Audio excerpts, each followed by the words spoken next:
সংসদ সদস্য হিসাবে পার্লামেন্টেও দীর্ঘদিন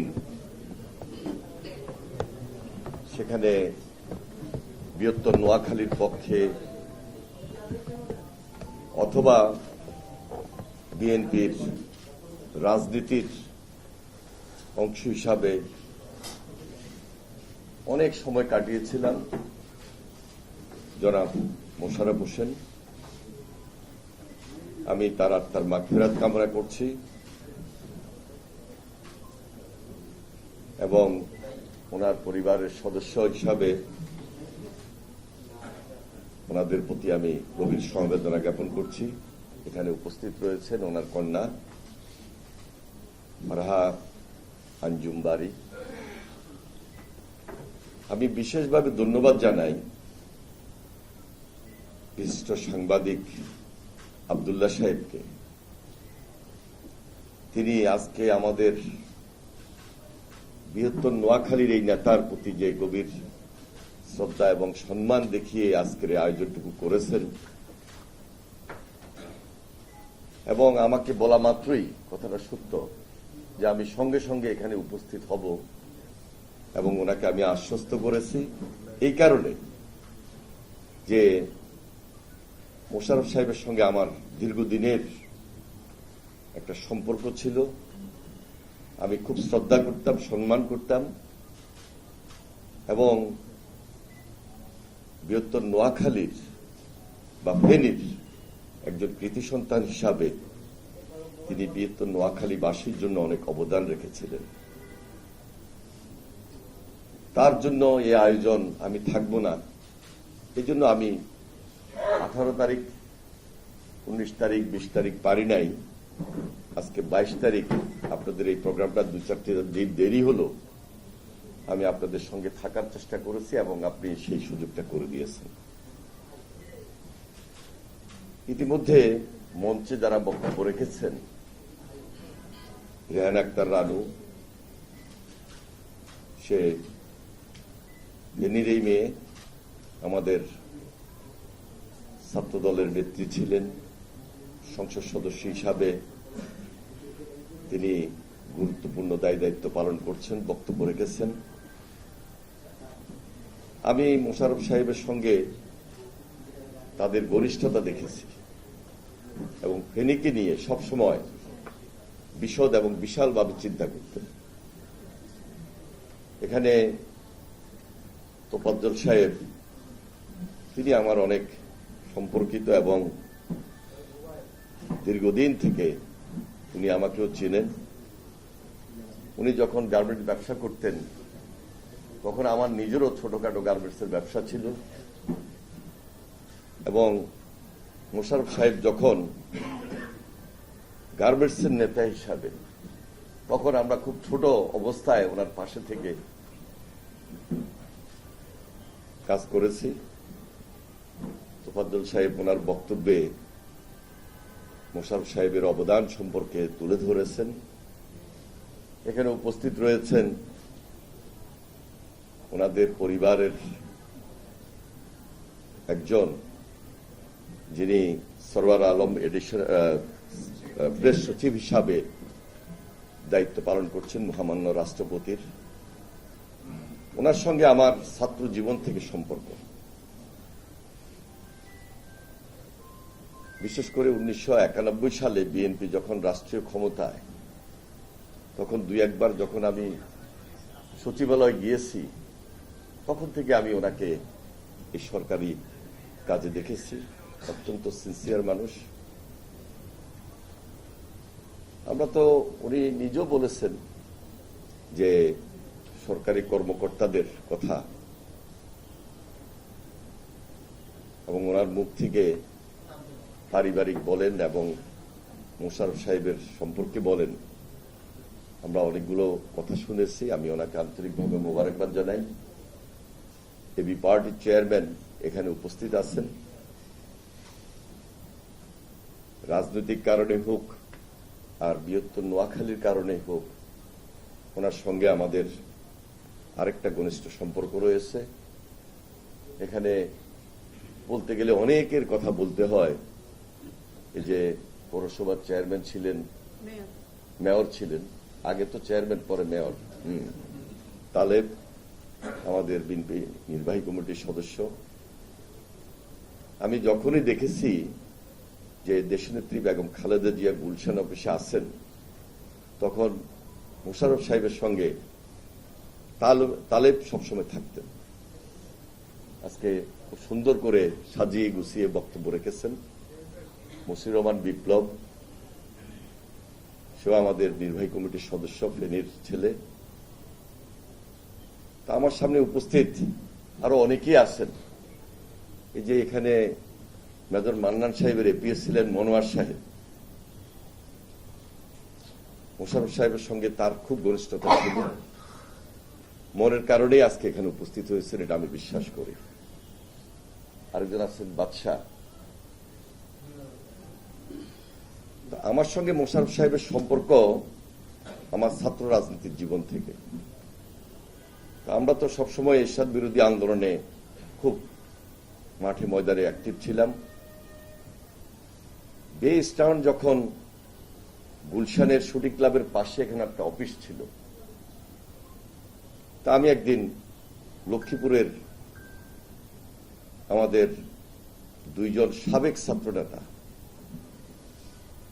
তাদেরকে নিয়ে যাই, তারা কোরিয়া যাবে। আমি মোশাররফ সাহেবকে বলা মাত্রই দুই একজনকে ডেকে ওদেরকে কোরিয়া যাওয়ার ব্যবস্থা করে দিলেন। কে জানি এখানে বলছিল যে অনেক সময় টাকা ছাড়াও উনি পাঠিয়ে দিতেন, ওদের কাছে খুব একটা টাকা ছিল না। তখন আমি ওই দুজনকে ওইখানে পাঠানোর ব্যবস্থা করলাম।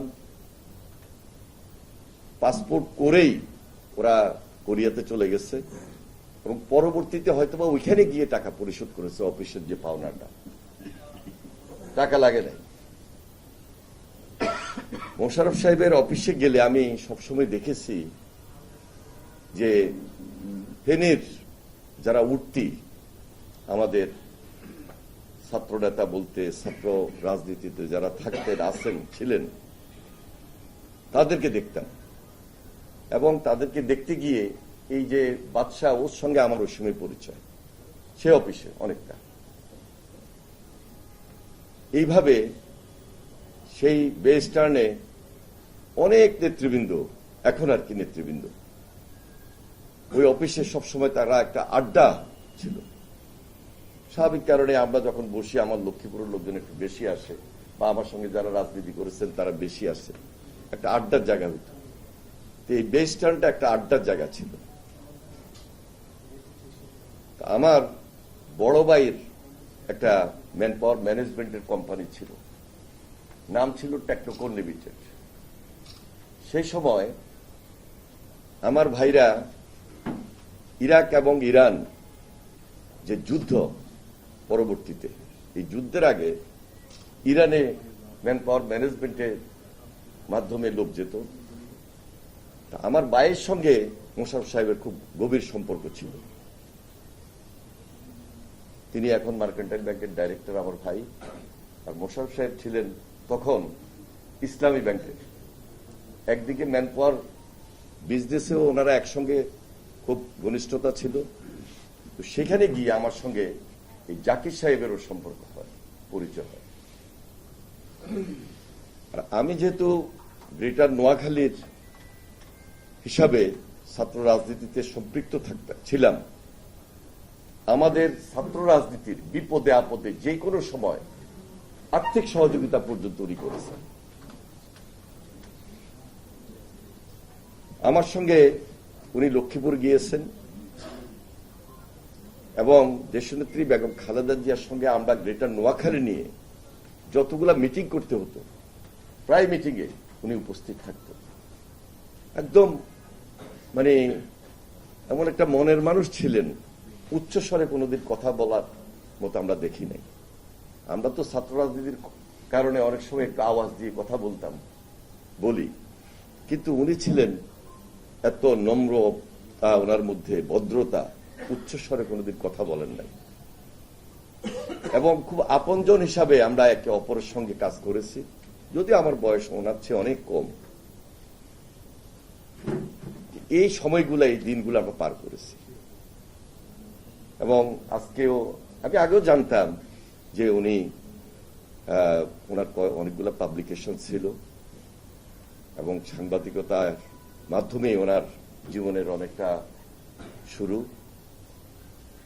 উনি এই যে বাইরার গুরুত্বপূর্ণ দায়িত্বে ছিলেন, সভাপতি ছিলেন, গার্মেন্টস অ্যাসোসিয়েশন যেটা বিজেপির সভাপতির দায়িত্বে ছিলেন, এবং কখনো যদি বিজেপির নির্বাচন হতো, ম্যাডাম কিন্তু সবার আগে ওনাকে ডাকতেন, যাকে জিজ্ঞেস করতেন যে কি সিদ্ধান্ত নিব, কি করা যায়, পরামর্শ কি। এগুলো তো আমাদের চোখের সামনে দেখা। তো ওনার যেদিন উনি ইন্তেকাল করেন, আমি শোনা মাত্রই কিন্তু বসে থাকি নাই, আমি চলে গিয়েছি সেখানে। এবং এই একটু আগে আমাকে আব্দুল্লাহ সাহেব ওই ছবিটা দেখালেন যে ম্যাডামের উপস্থিতিতে আমরা পাশে দাঁড়িয়ে আছি। যদিও ওনাদের পরিবারের সবার সঙ্গে আমাদের খুব একটা যোগাযোগ ছিল না, আমি সব সময় ওনার অফিসে যেতাম এবং পার্লামেন্টে ওনার সঙ্গে বসে একসঙ্গে গল্প গুজব, রাজনৈতিক আলাপ আলোচনা সব সময় এত ঘনিষ্ঠ ছিল। ওনার সঙ্গে এই ঘনিষ্ঠতা রাজনৈতিক কারণে হোক, গ্রেটার নোয়াখালীর কারণে হোক, এটা ছিল খুবই মনের এবং এত সম্মানের। আমরা আজকে উনি নাই, ওনার জীবদ্দশায় যে ভালো কাজগুলা উনি করেছেন সেটা থেকে আমাদের শিক্ষণীয় জানার অনেক কিছু রয়েছে। একজন প্রকৃত রাজনীতিবিদ তাই তো হওয়া উচিত। আমাদের দেশে রাজনীতির সংজ্ঞায় রাজনৈতিক নেতাদের প্রতি অনেকেই কথা বলতে গেলে, অনেকেই আলোচনা করতে গেলে অনেক সময় মনে হয় যে বাধ্য হয়ে আলোচনাটা করে বা পিছে গিয়ে সুনামটা রাখতে পারেন না বা রাখেন না।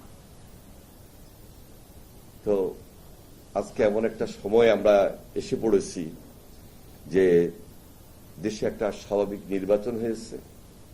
সেই নির্বাচনের মাধ্যমে আমরা আবার সরকার পরিচালনা করছি। দেশের মানুষের প্রত্যাশা আমাদের প্রতি অনেক। আমরা যখন মাঠের রাজনীতি করি, সাধারণ মানুষকে যদি একটু সমীহ করি, সেখানে কিন্তু কেউ আমরা ছোট হই না, বরং বড় হই। এই নির্বাচনের পর মানুষের প্রত্যাশা এখানে, এবং প্রত্যাশা অনুযায়ী 5 তারিখের পর রাজনীতিবিদদের প্রতি মানুষের ধারণাও পরিবর্তন হয়েছে, এবং এই ধারণাটুকু তুলে ধরার দায়িত্ব আমাদের রাজনীতিবিদদের। একজন রাজনীতিবিদ এবং একটা রাজনৈতিক দল, তাদের কাছে যে প্রত্যাশা, এটা বলে কয়ে শেষ করা যাবে না। সকালে যখন বাসায় বসি,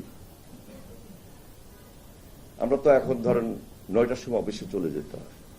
9টার আগে মানুষ মনে করে যে আমাকে যেতে হবে। ওই 9টায় মানুষ বিদায় দেওয়াটা আমাদের জন্য কঠিন হয়ে যায়। আবার বিকালে যখন বাসায় যাই সন্ধ্যার পর, তখন আবার রাত্র 12টা-1টা পর্যন্ত এলাকার মানুষ বলেন, অথবা রাজনীতিক আমাদের বিভিন্ন ইউনিটের সবাই যখন আসে, এদেরকে তো আমাদের সময় দিতে হয়। আমাদের ইচ্ছার বিরুদ্ধেও আমাদেরকে অনেক সময় দায়িত্ব নিয়ে কথা বলতে হয়, কিন্তু প্রত্যাশার জায়গা অনেক। এক একজনের এক এক রকমের তদবির, এক একজনের এক এক রকমের বক্তব্য, এক এক রকমের কথা। আর এই মুহূর্তে আমরা 6 মাসের মাথায় সরকারে এসে সবার জন্য অনেক কিছু করে ফেলব, আসলেই তো বাস্তবতার সহিত মিল নাই। কারণ একটা ধ্বংসস্তূপের মধ্য দিয়েই আমাদেরকে এই রাষ্ট্রীয় দায়িত্ব নিতে হয়েছে। তা আমি অন্তত একটা কথা বলে সবাইকে সান্ত্বনা দেওয়ার চেষ্টা করি, 17 বছর যে মামলা, হামলা, অত্যাচার, নির্যাতন, গুম, খুন, এখান থেকে তো আমরা রেহাই পেয়েছি। এই স্বাভাবিক জীবনটা যদি প্রত্যাশার জায়গা থেকে আমরা ধরে না রাখি, তাহলে বিপদ হতে কিন্তু বেশি সময় লাগবে না। প্রত্যাশার চেয়েও যদি বেশি প্রত্যাশা আমরা করতে যাই, তাহলে কিন্তু বিপদ আবার চলে আসতে পারে। আরেকজনের সুযোগ নিয়ে নিতে পারে। খুব বেশি সতর্ক হয়ে শুধু একজন রাজনীতিবিদ না, যারা আমরা একজন রাজনৈতিক কর্মীও আছি অথবা যে রাজনৈতিক দলকে সমর্থন করি, আমাদেরকে বেশি বেশি চিন্তা করতে হবে। কারণ বাংলাদেশের রাজনৈতিক যে আলোচনা এবং রাজনৈতিক নেতাদের কাছে যে প্রত্যাশা, একইভাবে রাজনৈতিক নেতাদের যে বক্তব্য হওয়া উচিত, কাজ হওয়া উচিত, সেখানে যদি একে অপরের প্রতি ওই সমন্বয়টা না ঘটে, তাহলে বিপদ হতে কিন্তু বেশি সময় লাগে না। বাংলাদেশ ভৌগোলিক দিক থেকে এমন একটি অবস্থানে রয়েছে, আমাদের দেশের যে 3 ভাগ, 3টা সাইড, এই 3টা সাইডের পার্শ্ববর্তী যে দেশ, বিগত দিনগুলোতে আমরা তাদের থেকে সহায়তা পাই নাই। আর এখন যেহেতু সেখানে সেই সরকারের পাশে থেকে আরেকজন কথা বলছেন বা কথা বলার সুযোগ পাচ্ছেন, তারা হয়তোবা আমাদেরকে সহযোগিতা করতে চান, কিন্তু সেখানে আন্তরিকতার কতটুকু অভাব আছে সেটা তো আমরা লক্ষ্য করি। আমাদের বাংলাদেশের সঙ্গে ওই পাশের দেশের সম্পর্কটা ভালো হওয়া উচিত ছিল, কিন্তু 17 বছর আমাদের একটা রাজনৈতিক দলের সঙ্গে ভালো সম্পর্ক হয়েছে, আমাদের দেশের মানুষের সঙ্গে ভালো সম্পর্ক হয় নাই। কিন্তু আমরা চেয়েছিলাম এই দেশের মানুষের সঙ্গে ভালো সম্পর্কটা থাকবে। এমন একটা আজকে বাংলাদেশি জাতীয়তাবাদের সঙ্গে আমরা জড়িত। বাংলাদেশি জাতীয়তাবাদের এই রাজনীতিটাই মোশাররফ সাহেব করেছিলেন। উনি কিন্তু রাজনীতিতে যখন আসছেন সেটা আমরা দেখেছি, এবং দেশনেত্রী বেগম খালেদা জিয়ার সঙ্গে ফেনীর এলাকা হিসাবে ম্যাডামের প্রতি ওনার এত দুর্বলতা ছিল কাজে কর্মে, এবং ফেনীর সন্তান হিসাবে হয়তোবা ওই কারণেই তিনি হয়তোবা এলাকার মানুষকে কিছু দিবেন, মানুষকে কিছু দিতে পারবেন, মানুষের পাশে থাকবেন, সেই কারণে ওনার রাজনীতিতে আসা। উনি রাজনীতিতে এসে কোন সুবিধা নেবেন, এটা তো মোশাররফ সাহেবকে জীবনে চিন্তাই করা যায়নি, বরং দিয়েছেন, অনেক দিয়েছেন, এবং দেওয়ার মতো সেই সক্ষমতা রাজনীতিতে আসার আগ থেকেই ওনার ছিল।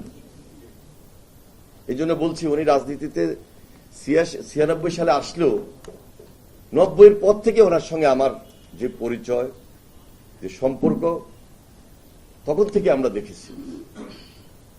আজকে ওনার জন্য যে আয়োজনটুকু আব্দুল্লাহ সাহেব নিজের দায়িত্ব নিয়ে করেছেন, আমি বলবো আগামী বছরগুলোতে আর একটু বিশদ এবং ব্যাপকভাবে সবাইকে ইনভাইট করে যদি আপনি করেন, আমাদের সবাই সহযোগিতা থাকবে। আজকে যারা উপস্থিত হয়েছেন, ওনাকে যথেষ্ট সম্মানের জায়গায় নিয়ে গিয়েছেন, উনি সম্মানিত ছিলেন বলেই, এবং ওনার এই সম্মানটা যেন আমরা ধরে রাখতে পারি, এবং এটা অবশ্যই পরিবারের প্রতিও তো একটা সম্মান। আমি ওনার পরিবারের প্রতি আবারও সমবেদনা জ্ঞাপন করে আন্তরিকভাবে মোবারকবাদ জানিয়ে আমার বক্তব্য শেষ করছি। খোদা হাফেজ। বাংলাদেশ জিন্দাবাদ।